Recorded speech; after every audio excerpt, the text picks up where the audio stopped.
오늘 우리에게 주시는 하나님의 말씀은 신약성경 누가복음 6장 6절에서 11절 말씀입니다. 신약성경 98페이지에 있습니다.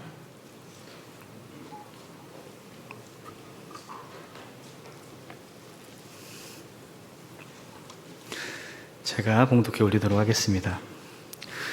또 다른 안식일에 예수께서 회당에 들어가사 가르치실세 거기 오른손 마른 사람이 있는지라.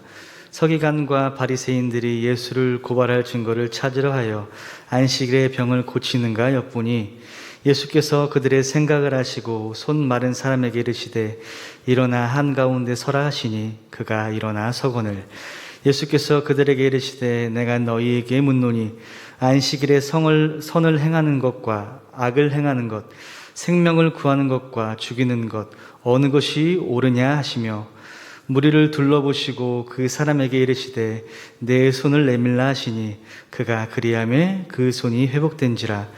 그들은 노기가 가득하여 예수를 어떻게 할까 하고 서로 의논하니라. 아멘.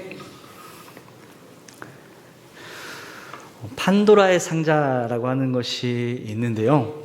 이것은 유명한 그리스 로마 신화에 나오는 한 이야기에 등장하는 그런 상자입니다.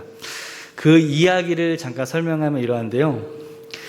옛날에 그리스 로마 신화에 나오는 그 그리스 신들이 티탄이라고 하는 그런 신들과의 전쟁에서 승리를 하고 난 다음에 이제 자기 자신들을 이제 닮은 인간 그리고 그 나머지 동물들을 이제 만들기 위해서 이제 자신들의 편에 섰던 이제 티탄 신 중 하나인 프로메테우스하고 에피메테우스라는 그런 이 티탄 신들에게 너희들이 인간이나 동물들을 만들고 내가 너희에게 주는 이 선물을 가지고 너희가 각자 알아서 나눠줘라 라고 그렇게 명령을 합니다. 그래서 이 명령을 받은 이 두 형제가 동물도 만들고 인간도 만들고 그 다음 이제 신들이 준 그 선물들을 각 이제 그 종족들에게 배분을 하는데요. 이 에피메테우스라는 이 동생이 똑똑하지 못한 그런 신이라서 실수로 인간들에게 가장 중요한 인간들에게 줄 신들의 선물을 남기지 않아서 아무것도 주지 못하게 되는 그런 사태가 발생합니다. 발톱도 없고 강한 이빨도 없고 그렇다고 해서 뭔가 이렇게 뛰어난 것이 없었던 그런 인간들이 다른 동물들한테 사냥당하는 그런 모습을 봤던 이 프로메테우스가 인간들이 너무나도 이제 불쌍해서 그때 당시에는 신들만 사용했다거나 이 신화 안에서 신들만 사용했다고 하는 그런 불을 훔쳐서 인간들에게 이제 사용할 수 있도록 그 방법을 알려줍니다. 그리고 이 제사를 할 때에 신들에게 좋은 것만 이렇게 받치 자기들은 이렇게 좋지 않은 것만 이렇게 먹으니까 그것을 보고 왜 저렇게 하나라는 그런 생각에 신들을 속이는 방법까지 알려줍니다. 하지만 얼마 안 가서 들키게 되는데요. 이 그리스의 최고의 신이었던 이 제우스가 너무나 화가 나서 이 프로메테우스를 이제 사슬에 이제 결박해가지고 죽지 못하고 이제 독수리에게 간을 이렇게 쪼아먹히는 그런 끔찍한 이제 벌을 내리게 됩니다. 그리고 나서 이 인간들을 가만히 놔둘 수 없다라는 그런 생각을 하게 되는데요. 이 그리스 로마 안에 이 신들은 참 쪼잔한 그런 신들인데 어쨌든 이 벌을 내리기 위해서요. 어떻게 할까 고민하던 중에 자신의 아들인 그 헤파이토스를 통해서 인간 여자를 하나 만듭니다. 만들어서 여러 가지 이제 신들의 축복들을 이렇게 불어 넣어주게 되죠. 그래서 이 에피메테우스에게 이제 보내게 되는데요. 이 프로메테우스라는 신은 예언을 알 줄 아는 그런 신이었기 때문에 이 동생 에피메테우스에게 신들이 선물을 주거든 절대 받지 말아라 라고 했지만 이 에피메테우스라는 이름의 뜻이 생각하지 않고 행한다 이런 뜻이 있다고 합니다. 그래서 이 이름의 그대로 그 판도라라는 그 인간 여자를 보고 아름답기 때문에 그런 거 저런 거 생각하지 않고 이것을 그대로 받아서 이 판도라와 결혼을 하게 되죠. 그러던 어느 날에 이 판도라에게 제우스가 찾아와서 상자를 하나 맡기면서 절대 열어보지 말아라 라고 이야기를 합니다. 그런데 예나 지금이나 이 사람의 호기심이라는 게 절대 하지 말아라 라고 하면 꼭 하고 싶은 것이 또 사람의 마음이잖아요. 그래서 이 판도라가 그 약속을 어기고 상자를 탁 하고 열었습니다. 근데 그때에 이 제우스가 판도라가 열 것을 알았기 때문에 이 안에 이제 함정을 만들어 놨는데요. 여느 순간에 이 만하게 근원들이 막 터져 나와가지고 뭐 미움, 시기, 질투, 질병 이런 것들이 막 튀어나오게 됩니다. 깜짝 놀란 이 판도라가 상자를 탁 하고 닫았는데 그때 하나 남은 것이 희망이다 라고 하는 것이 그 이야기인데요. 그래서 사람들이 온갖 고난을 당하게 되어도 이 희망을 통해서 하루하루 살아가게 됐다라고 하는 그런 그리스 로마 신화 이야기입니다. 이 이야기가 뭐 출처가 분명하지 않기 때문에 누가 이 이야기를 지어냈는지는 확실하지 않지만 뭐 교훈을 주기 위한 그런 뭐 그리스 철학자들의 그런 뭐 작품이지 않을까라는 그런 생각을 해보는데요. 고난이 있어도 반드시 좋을 것이 있을 것이다. 희망을 가져라. 라고 이렇게 교훈을 주고 싶어서 아마 이 이야기를 지어내지 않았을까라는 그런 생각을 해봅니다.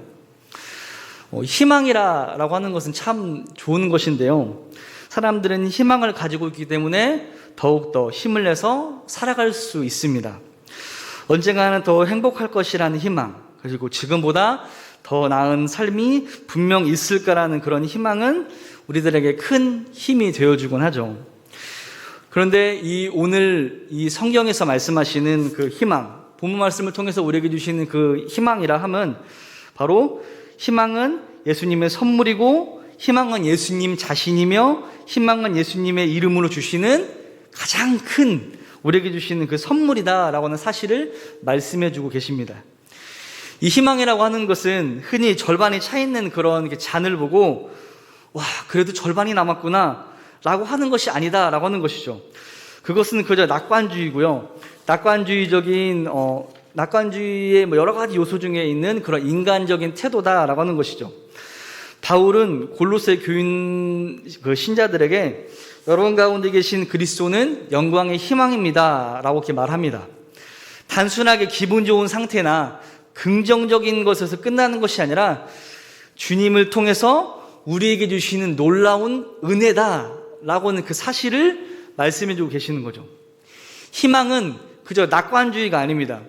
희망은 우리에게 주시는 하나의 선물입니다. 성령의 선물이죠. 그래서 바울은 희망은 결코 여러분을 실망시키지 않을 겁니다 라고 분명하게 이야기를 합니다. 그렇습니다. 희망은 결코 우리들을 실망시키지 않습니다. 그 이유가 뭘까요? 그 이유는 성령께서 우리에게 주신 선물이기 때문이죠. 하나님이 우리에게 성령을 통해서 주신 선물이기 때문에 그 희망은 결코 우리를 실망시키지 않는다라고 말씀하십니다.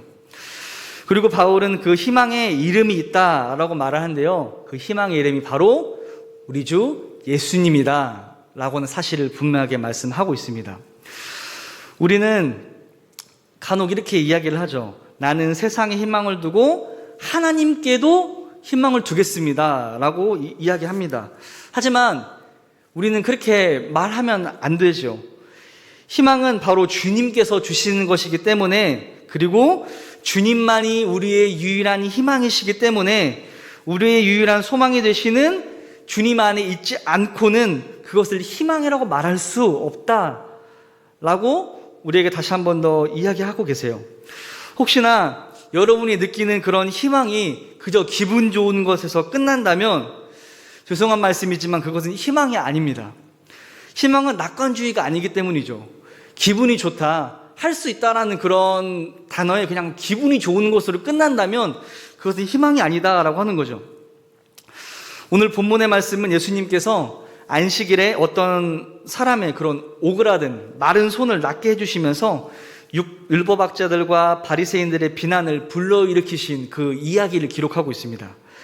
예수님께서는 기적으로 병든 손을 치유해 주시고 자신을 둘러싼 그런 경직된 믿음을 가지고 있었던 종교의 지도자들에게 너희들이 믿는 그 길에는 자유가 없다, 희망이 없다라고 하는 사실을 보여주고 싶으셔서 그러한 일들을 또 행하면서 그들에게 이야기를 하고 계시죠. 그들의 믿음에는 자유가 없었고 그렇게 그 안에는 희망도 없었습니다. 예수님께서는 그 병든 자를 고치시면서 이 사람을 새롭게 하셨죠. 그의 삶을 새롭게 해주셨습니다. 율법과 관습에 얽매여서 있던 그런 삶에서 새로운 희망과 자유를 주셨고 그것을 통해서 진정한 하나님의 나라를 보게 하시는 그런 놀라운 은혜를 허락하셨죠. 예수님은 당시 예수님 시대 당시에 병든 자들은 사람 대접받기 힘든 그런 시대였습니다. 왜냐하면 사람들의 생각이 병이 드는 것은 그들의 조상이 뭔가 죄를 지었거나 아니면 병자 그 자신이 뭔가 나쁜 일을 했기 때문에 뭔가 죄가 있기 때문에 라고 생각했던 그런 사람들의 생각 때문이죠. 그리고 정말 그렇게 믿었습니다. 병자 자신들조차도 그렇게 믿었기 때문에 그 안에는 희망이 존재할 수가 없었죠. 그냥 하루하루 그냥 그렇게 살아가는 거, 죽지 못해서 살아가는 그들의 삶의 모습을 우리들이 볼 수가 있는데요. 그렇기 때문에 그들의 삶에 예수님이 오신 것, 이것 자체가 그들에게는 엄청난 큰 희망이었다라고는 사실을 이 본문의 말씀을 통해서 우리에게 알려주고 계십니다. 병든 자들이 몰려와서 예수님의 말씀을 듣기를 원했고 그분의 옷자락이라도 뭐라도 어떻게든 해보려고 하는 그 희망 가운데에서 저분과 함께 있으면 내 병이 나을 것이다 라고 하는 그 희망을 가지고 살아갔던 그들에게는 정말로 그 희망 자체이셨던 예수님의 모습을 우리들이 볼 수 있습니다. 그들에게는 그것이 결국에는 그 희망이 현실이 되어서 그들에게 복된 소식, 복음이 된 이야기를 우리들이 또 보게 되죠. 우리 주님은 모든 것을 새롭게 하십니다. 새롭게 만드시죠. 그렇기 때문에 많은 일들을 행하셨습니다. 하지만 이 성경에 기록되어 있는 그런 일들은 주님이 하신 일의 일부분에 불과하죠. 그래서 다 주님이 하신 일이 다 기록할 수 없다라고 어떻게 말씀을 하시는데요. 주님은 지금도 모든 것을 새롭게 하시는 기적, 그것이 내 삶에서, 여러분의 삶에서, 우리의 삶에서 나타나도록 우리 주님께서 지금도 일하고 계시는 거죠. 쉬지 않고 우리를 위해 일하고 계시는 그분이 바로 우리의 희망 되시는 주님이다 라고 하는 말씀을 우리에게 다시 한 번 더 해주고 계세요. 그리고 이 희망은 우리를 절대 실망시키시지 않는다 라고 분명하게 말씀을 하셨죠. 왜냐하면 우리 주님은 신실하시기 때문입니다. 우리 주님이 곧 희망이시기 때문에 당신 자신을 부정하실 수 없기 때문에 그 누구보다도 신실하게 우리를 실망시키지 않는 주님께서 그 누구보다도 지금도 우리를 위해서 열심히 일하고 계신, 기도하고 계시는 그 주님을 우리들이 바라봐야 된다라고 하는 그런 이야기입니다. 그렇기 때문에 우리는 그 희망으로 인해서 또 하루를 은혜로 살아갈 수 있게 되죠. 사랑하는 성도 여러분, 희망을 혹시 소유하고 계신가요? 그렇다면 그것이 바로 우리 주님이다 라고 하는 사실을 혹시 믿으시나요? 만약 저와 여러분 안에 있는 희망이 그저 바라는 것들로 끝나는 세상에서 말하는 그런 희망과 같은 것이라면 그것은 희망이 아닙니다. 희망은 바로 우리 주님을 바라보는 것, 우리 주님의 도우심을 고백하고 그분이 주신 은혜 때문에 감사하고 비록 지금의 삶이 조금 힘든다라고 할지라도 앞으로 주실 그 은혜를 바라보면서 기뻐하는 삶을 살아가는 것, 그것이 바로 우리에게 주시는 희망이죠. 주님을 바라보는 거, 주님 한 분만을 바라보면서 오직 주님께로 나아가는 그 믿음, 그것이 바로 희망이다라고 우리에게 말씀을 하고 계십니다. 세상에 많은 사람들이 희망을 찾아 헤맵니다. 어떻게든 희망을 가지고 살아가려고 노력을 하죠. 하지만 그것은 얼마 가지 못해서 절망으로 바뀌기도 합니다. 그들에게 진정한 희망이 되시는 우리 주님이 없기 때문이죠. 이 세상을 살아가는 많은 사람들에게, 아직도 많은 사람들에게 그들에게 주님이 없기 때문에 그들에게 희망이었던 것들은 금방 절망으로 바뀌어서 그들 안에서 희망은 없다, 이 세상에 희망은 없다라고는 그런 아주 부정적인 그런 마음으로 그들에게 다가오게 됩니다. 희망이 없는 곳에는 자유도 없습니다. 그렇기 때문에 많은 사람들이 희망을 잃어버리고 자유를 잃어버리고 그저 그냥 이 세상에서 그냥 흘러가는 대로, 남들 하는 대로 그냥 마지못해서 살아가는 그런 사람들이 있다라고 하는 거죠. 주님께서 계시는 곳, 그곳이 바로 우리에게 희망이다라고 하는 그 사실을 많은 사람들에게 전해줄 이유가 바로 여기 있다라고 하는 것이죠. 우리는 주님 안에서 비로소 자유함을 얻을 수 있습니다. 바로 주님이 희망이시니까 우리가 그렇게 할 수 있다라고 하는 사실을 다시 한 번 더 우리에게 교훈해 주시죠. 정말 안타깝게 요즘 시대에 그런 많은 젊은이들, 요즘 이제 MZ세대라는 그런 표현도 있는데요. 그런 젊은이들이 희망을 가지고 살아갔다가 절망하고 포기하는 그런 삶을 많이 볼 수가 있습니다. 희망이 없다라고 이렇게 이야기를 하죠. 헬주선이라고 하는 그런 단어가 그런 신조어가 생길 만큼, 그 지경에 이르는 만큼 이 시대를 살아가는 이 많은 젊은이들이 내가 정말 시대 잘못하고 났다, 내가 이 살아가고 있는 이 시대에 희망이 없다라고 그렇게 이야기를 합니다. 그들의 내막을 살펴보면 혹시 먹을 것이 부족한가요? 그렇지 않습니다. 차고 넘치죠. 아니 스펙이 부족한가요? 정말 요즘 그 많은 젊은이들이 좋은 스펙을 가지고 있습니다. 스펙이 모자라지 않습니다. 그들 안에 주님이 계시지 않기 때문에, 주님이 없기 때문에 그들 안에 희망이 없고 자유가 없다라고 하는 그 사실을 우리가 알았을 때에 정말 너무나도 안타깝고 어떻게 해야 될까 고민하며 그들을 위해서 기도하면서 그들 안에 주님을 전하고자 하는 그런 믿음을 가지기를, 그런 마음을 가지기를 우리 주님께서 우리에게 원하고 계시는 거죠. 정말 반쯤 포기한 그런 삶을 살아가는 모습들을 많이 보게 됩니다. 정말 일확천금을 노리죠. 일확천금을 노리고 한 방을 노리고, 그렇기 때문에 그냥 비트코인 이런 것들이 유행하게 되고 주식 이런 것들만 찾아 헤매는 그런 사람들을 볼 수가 있습니다. 어떻게든 편한 방법으로 인생 한 방인데 라는 그런 생각으로 살아가는 사람들이 참 많이 있다라고 하는 거죠. 성도 여러분, 혹시 여러분의 가족들 안에서 자녀들이나 손자들이나 손녀들이 힘들다고 혹시나 포기하려고 하는 그런 모습을 그런 모습을 보신다면 어떻게 하시나요? 그저 좋은 덕담으로 괜찮아, 할 수 있어 라고 하는 그런 덕담으로 끝나시나요? 이것으로 끝나서는 안 됩니다.